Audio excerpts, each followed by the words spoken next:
আসসালামু আলাইকুম। পঞ্চম শ্রেণীর শিক্ষার্থীবৃন্দ, বাংলা ক্লাসে তোমাদের সবাইকে স্বাগত জানাচ্ছি। হাজির হয়ে গেলাম তোমাদের 2025 সালের বাংলা নতুন বইয়ের সূচিপত্র এবং প্রথম অধ্যায় নিয়ে। তোমাদের সূচিপত্রে কি কি আছে সর্বপ্রথমে জেনে নিই। তোমাদের বাংলা বইয়ে মোট 23টি অধ্যায় রয়েছে। এই যে দেখো, 23টি অধ্যায় রয়েছে। আজকে আমরা সবগুলো অধ্যায়ের সঙ্গে পরিচিত হব। 1 নম্বরে এই দেশ এই মানুষ, সংকল্প, সুন্দরবনের প্রাণী, হাতি আর শিয়ালের গল্প, ফুটবল খেলোয়াড়, বীরের রক্তে স্বাধীন এদেশ, সবার আমি ছাত্র, শখের মৃৎশিল্প, 9 শব্দদূষণ, 10 স্মরণীয় যারা বরণীয় যারা,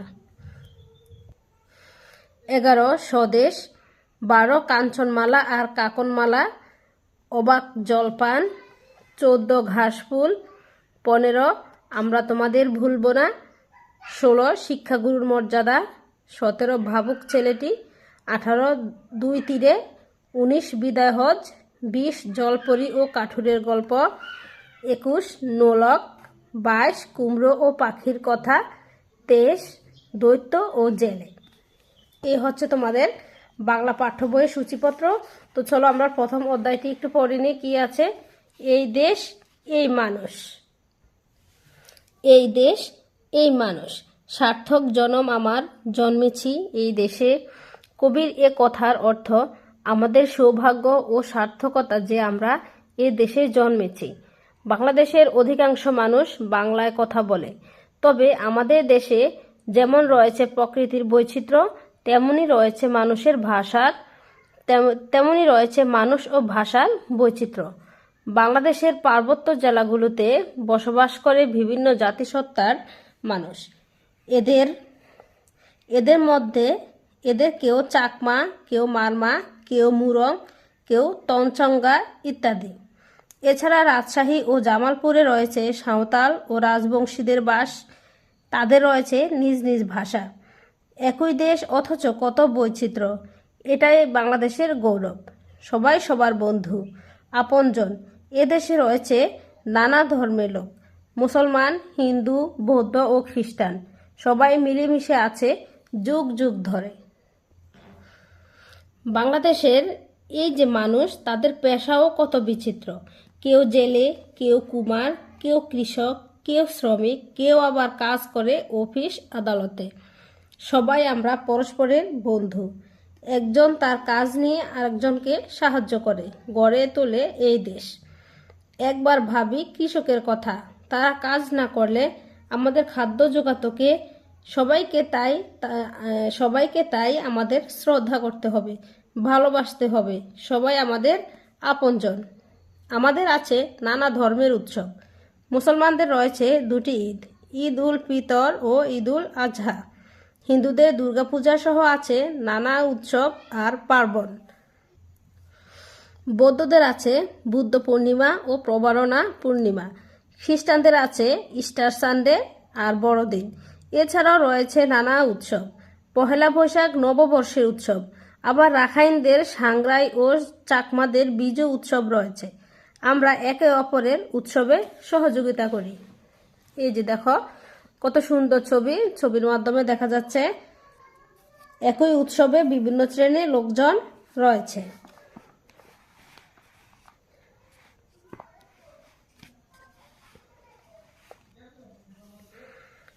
আমাদের পোশাক পরিচ্ছদ ও ভিন্ন ভিন্ন ধরনের, ভিন্ন ভিন্ন ধাঁচের, মিল আমাদের একটা জায়গায়। সকলেই আমরা বাংলাদেশের অধিবাসী। বাংলাদেশের প্রকৃতি ও জনজীবন ভারী বৈচিত্র্যময়। এই দেশকে তাই ঘুরে ঘুরে দেখা দরকার। কোথায় পাহাড়, কোথায় নদী, কোথায় বা এর সমুদ্রের বেলাভূমি। দেশের নানা প্রান্ত যেমন ঘুরে দেখা দরকার, তেমনি দরকার আত্মীয় স্বজন ও বন্ধুদের বাড়ি বেড়াতে যাওয়া, পরস্পর মেলামেশা করা, কাছাকাছি আসা, মানুষকে ভালোবাসা। দেশ মানে এর মানুষ, নদী, আকাশ, প্রান্তর, পাহাড়, সমুদ্র, এইসব। দেশ হলো মায়ের মতো। মা যেমন স্নেহ, মমতা ও ভালোবাসা দিয়ে আমাদের আগলে রাখেন, দেশও তেমনি তার আলো, বাতাস ও সম্পদ দিয়ে আমাদের বাঁচিয়ে রাখেন। এ দেশকে আমরা ভালোবাসবো। তো এ ছিল তোমাদের এই দেশ এই মানুষ গল্পটি। এখন পড়ব আমরা অনুশীলনী। অনুশীলনীতে প্রথমে কি আছে দেখো, প্রথমে আছে শব্দগুলো পাঠ থেকে খুঁজে বের করি এবং অর্থ বলি। 2 আছে খালি জায়গায় শব্দ বসিয়ে বাক্য তৈরি করি। 3 আছে প্রশ্ন। 4 নিচের অনুচ্ছেদ অবলম্বনে 3 প্রশ্ন তৈরি করি। দেখো আমি তোমাদেরকে সবগুলো প্রশ্নের উত্তর দেখিয়ে দিচ্ছি। 1 আছে কয়েকটি শব্দার্থ। এই দেখো শব্দার্থগুলো এখানে দেওয়া আছে। সৌভাগ্য, সৌভাগ্য অর্থ ভালো ভাগ্য। প্রকৃতি, স্বভাব, নিসর্গ। বৈচিত্র্য অর্থ বিভিন্নতা। বেলাভূমি অর্থ সমুদ্র তীরের বালুময় স্থান। প্রান্তর অর্থ মাঠ, জনবসতি নেই এমন বিস্তীর্ণ জায়গা। স্বজন, স্বজন অর্থ নিজের লোক, আত্মীয়, বন্ধু বান্ধব। সার্থক, সার্থক অর্থ সফল। সাংগ্রাই অর্থ রাখাইনদের নববর্ষ উৎসব। বিজু মানে চাকমাদের নববর্ষ উৎসব। তারপরে আছে তোমাদের শূন্যস্থান পূরণ। আমাদের দেশ যে আমরা এ দেশে জন্মেছি। কি হবে? আমাদের সৌভাগ্য, আমাদের সৌভাগ্য যে আমরা এ দেশে জন্মেছি। আমাদের দেশে রয়েছে সুন্দর প্রকৃতি, আমাদের দেশে রয়েছে সুন্দর প্রকৃতি। কোথায় পাহাড়, কোথায় নদী, কোথায় বা এর সমুদ্রের কি হবে? এর সমুদ্রের প্রান্তর। কোথায় পাহাড়, কোথায় নদী, কোথায় বা এর সমুদ্রের প্রান্তর। একই দেশ অথচ কত বৈচিত্র্য, এখানে হবে বৈচিত্র্য। একই দেশ অথচ কত বৈচিত্র্য। দেশ মানে এর মানুষ, নদী, আকাশ, তারপরে কি বেলাভূমি, পাহাড়, সমুদ্র, এইসব। দেশ মানে এর মানুষ, নদী, আকাশ, বেলাভূমি, পাহাড়, সমুদ্র, এইসব। দেশকে ভালোবাসার মধ্য দিয়েই দেশ হয়ে উঠবে আমাদের জীবন। দেশকে ভালোবাসার মধ্য দিয়ে সার্থক হয়ে উঠবে আমাদের জীবন। তাহলে এই ছিল তোমাদের শূন্যস্থান পূরণ। এখন হচ্ছে প্রশ্ন। 1 নম্বর হচ্ছে বাংলাদেশে বাঙালি ছাড়া আর কারা বাস করে? বাংলাদেশে বাঙালি ছাড়া আর কারা বাস করে? উত্তর, বাংলাদেশ একটি বৈচিত্র্যময় দেশ। এ দেশের বেশিরভাগ মানুষ বাঙালি, তবে বাঙালি ছাড়া আরও নানা জাতিসত্তার মানুষ যেমন চাকমা, মারমা, মুরং, তৎসঙ্গা প্রভৃতি জনগোষ্ঠী বাংলাদেশের পার্বত্য জেলাগুলোতে বসবাস করে। তাছাড়া রাজশাহী আর জামালপুরে সাঁওতাল ও রাজবংশীরা বসবাস করে। এসব জাতিগোষ্ঠীর নিজস্ব ভাষা ও সংস্কৃতি রয়েছে। তারপর হচ্ছে খ আছে বাংলাদেশের বিভিন্ন ধর্মের উৎসবগুলোর নাম কি? বাংলাদেশে বিভিন্ন ধর্মের মানুষ বসবাস করে। তাদের মধ্যে মুসলমান, হিন্দু, বৌদ্ধ, খ্রিস্টান অন্যতম। এসব ধর্মানুসারীর প্রত্যেকের আলাদা আলাদা উৎসব রয়েছে। মুসলমানদের প্রধান 2টি ধর্মীয় উৎসব ঈদুল ফিতর ও ঈদুল আজহা। হিন্দুদের দুর্গাপূজা সহ আছে নানা উৎসব আর পার্বণ। বৌদ্ধদের ধর্মীয় উৎসব বুদ্ধ পূর্ণিমা ও প্রবারণা পূর্ণিমা। খ্রিস্টানদের আছে ইস্টার সানডে আর বড়দিন। এসব ধর্মীয় উৎসব নিজ নিজ সম্প্রদায়ের মানুষেরা স্বাধীনভাবে এদেশে পালন করে।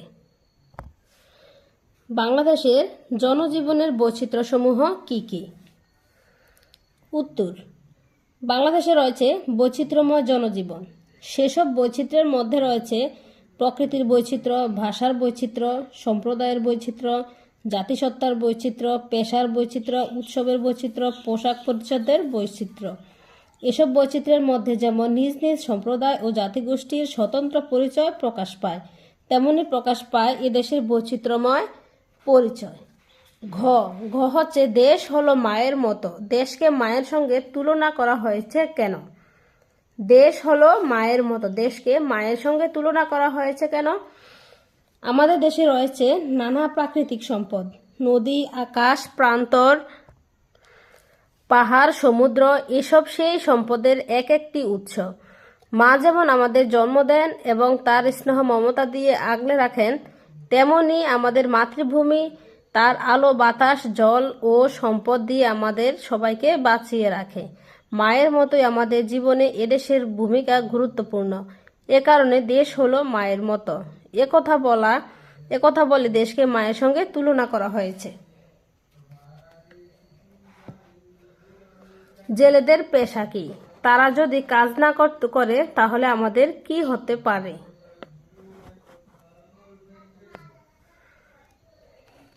উত্তরটি আমি তোমাদেরকে পড়ে শোনাচ্ছি। আমাদের দেশে রয়েছে নানা পেশার মানুষ, তাদের মধ্যে জেলে অন্যতম। জেলেদের পেশা মাছ ধরা। মাছ আমাদের খাদ্য তালিকার অন্যতম উপাদান, কেননা মাছ বাঙালির খুব প্রিয়। এ কারণে বলা হয় মাছে ভাতে বাঙালি। তাছাড়া মাছ থেকে আমরা পর্যাপ্ত আমিষ পেয়ে থাকি। জেলেরা যদি কাজ না করে অর্থাৎ মাছ না ধরে তাহলে আমরা প্রয়োজনীয় আমিষের অভাবে নানা রোগ ব্যাধিতে আক্রান্ত হব। এ কারণে আমাদের দৈনন্দিন পুষ্টি চাহিদা মেটাতে জেলেদের ভূমিকা খুবই গুরুত্বপূর্ণ। আমরা একে অপরের উৎসবে সহযোগিতা করি, এ কথা দ্বারা কি বোঝানো হয়েছে? আমাদের সুন্দর এই বাংলাদেশে প্রকৃতির মতো মানুষের মাঝেও রয়েছে নানা বৈচিত্র্য। এদেশে নানা ধর্মের মানুষ বসবাস করে, তাদের মধ্যে মুসলমান, হিন্দু, বৌদ্ধ, খ্রিস্টান অন্যতম। প্রত্যেক ধর্মের মানুষের রয়েছে নিজ নিজ ধর্মীয় উৎসব। আবার এমন কিছু উৎসব রয়েছে যেগুলো মুসলমান, হিন্দু, বৌদ্ধ, খ্রিস্টান সহ সব ধর্মের মানুষ একসঙ্গে উদযাপন করে। বাংলা নববর্ষে পহেলা বৈশাখ উদযাপন তেমনই একটি উৎসব। এছাড়া রাখাইনদের সাংগ্রাই ও চাকমাদের বিজু উৎসব ও নববর্ষ উপলক্ষে উদযাপন করা হয়। সবাই নিজ নিজ ধর্মীয় প্রথা নিজস্ব নিয়মেই পালন করে, সেখানে কেউ কোনো বাধা দেয় না। আবার সর্বজনীন উৎসবগুলো সবাই মিলেমিশে উদযাপন করে। এ কারণে বলা হয় আমরা একে অপরের উৎসবে সহযোগিতা করি। দেশকে কেন ভালোবাসতে হবে? উত্তর, দেশ মানে এর মানুষ, নদী, আকাশ, প্রান্তর, পাহাড়, সমুদ্র এইসব। দেশ হলো মায়ের মতো। মা যেমন আমাদের স্নেহ, মমতা ও ভালোবাসা দিয়ে আগলে রাখেন, দেশও তেমনি তার আলো, বাতাস ও সম্পদ দিয়ে আমাদের বাঁচিয়ে রাখে। তাই দেশকে ভালোবাসতে হবে। তারপর 4 আছে, নিচের অনুচ্ছেদ অবলম্বনে 3টি প্রশ্ন তৈরি করি। দেশ মানে এর মানুষ, নদী, আকাশ, প্রান্তর, পাহাড়, সমুদ্র এইসব। দেশ হলো মায়ের মতো। মা যেমন আমাদেরকে স্নেহ, মমতা দিয়ে ভালোবাসা দিয়ে আগলে রাখেন, দেশও তেমনি আমাদের বাঁচিয়ে রেখেছে। এ দেশকে আমাদের ভালোবাসতে হবে। দেশকে ভালোবাসার মধ্য দিয়ে সার্থক হয়ে উঠবে আমাদের জীবন। এখন হচ্ছে এই 3 লাইনের অনুচ্ছেদ থেকে আমাদেরকে 3টি প্রশ্ন তৈরি করতে হবে। কি প্রশ্ন তৈরি করা যায় বলো তো? প্রশ্ন করা যায়, দেশ মানে কি? দেশ মানে এর মানুষ, নদী, আকাশ, প্রান্তর, পাহাড়, সমুদ্র এইসব। তাহলে প্রশ্ন করা যায় দেশ মানে কি? এটা হচ্ছে একটা উত্তর দিয়ে দিয়েছে। কেমন? এই লাইনটা হচ্ছে একটা উত্তরের মতো দিয়েছে। তো আমরা যদি প্রশ্ন করি দেশ কি, তাহলে উত্তর হবে দেশ মানে এর মানুষ, নদী, আকাশ, প্রান্তর, পাহাড়, সমুদ্র এইসব। একটা প্রশ্ন হয়ে গেল। তারপর হচ্ছে দেশ হলো মায়ের মতো। দেশ হলো মায়ের মতো। তাহলে বলা যায় দেশকে কেন মায়ের সঙ্গে তুলনা করা হয়েছে? প্রশ্ন করা যায় দেশকে কেন মায়ের সঙ্গে তুলনা করা হয়েছে। যেমন দেশ মানে কি? দেশকে কেন মায়ের সঙ্গে তুলনা করা হয়েছে? তারপরে আর একটা প্রশ্ন কি করা যায়, আমাদের জীবন কিভাবে সার্থক হয়ে উঠবে? এই যেখানে দিয়েছে দেখো, এ দেশকে ভালোবাসতে হবে, দেশের ভালোবাসার মধ্য দিয়ে সার্থক হয়ে উঠবে আমাদের জীবন। তাহলে প্রশ্ন হতে পারে আমাদের জীবন কিভাবে সার্থক হয়ে উঠবে। 3টা প্রশ্ন, একটা হচ্ছে দেশ মানে কি, আর একটা হচ্ছে দেশকে মায়ের সঙ্গে তুলনা করা হয়েছে কেন, আর একটা প্রশ্ন হয় আমাদের জীবন কিভাবে সার্থক হয়ে উঠবে। 5 আছে, বিপরীত শব্দ জেনে নেই, খালি জায়গায় সঠিক শব্দ বসিয়ে বাক্য তৈরি করি। এখানে বাঙালি, অবাঙালি মানে বাঙালি হচ্ছে সমাজ। এখানে কি বলছে? বিপরীত শব্দ জেনে নেই।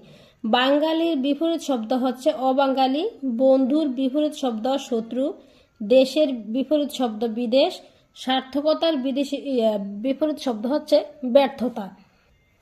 এখানে এই দুইটা শব্দ দেওয়া আছে, তোমাকে সঠিক শব্দটি বসিয়ে বাক্য তৈরি করতে হবে। আমাদের বাংলাদেশের বাইরেও অনেক দেশ আছে। কি আছে? বাঙালি আছে। যারা বিদেশে থাকে তাহলে তারা দেশের বাইরে থাকে, এজন্য আমাদের বাংলাদেশের বাইরেও অনেক বাঙালি আছে। আমরা সবাই পরস্পরের কি বন্ধু না শত্রু? অবশ্যই বন্ধু, তাহলে এখানে বন্ধু হবে। আমরা সবাই পরস্পরের বন্ধু। দেশ হলো মায়ের মতো। দেশ বিদেশ, অবশ্যই দেশ। দেশ হলো মায়ের মতো। আমাদের দেশ যে আমরা এ দেশে জন্মেছি। আমাদের সার্থকতা, এখানে তো ব্যর্থতা দেওয়া যাবে না, কারণ ব্যর্থতা হচ্ছে বিপরীত শব্দ। আমাদের সার্থকতা যে আমরা এ দেশে জন্মেছি। তো বন্ধুরা, আজকে পর্যন্তই। আবার পরবর্তী পাঠ নিয়ে আসবো। সে পর্যন্ত ভালো থাকো সবাই। আল্লাহ হাফেজ।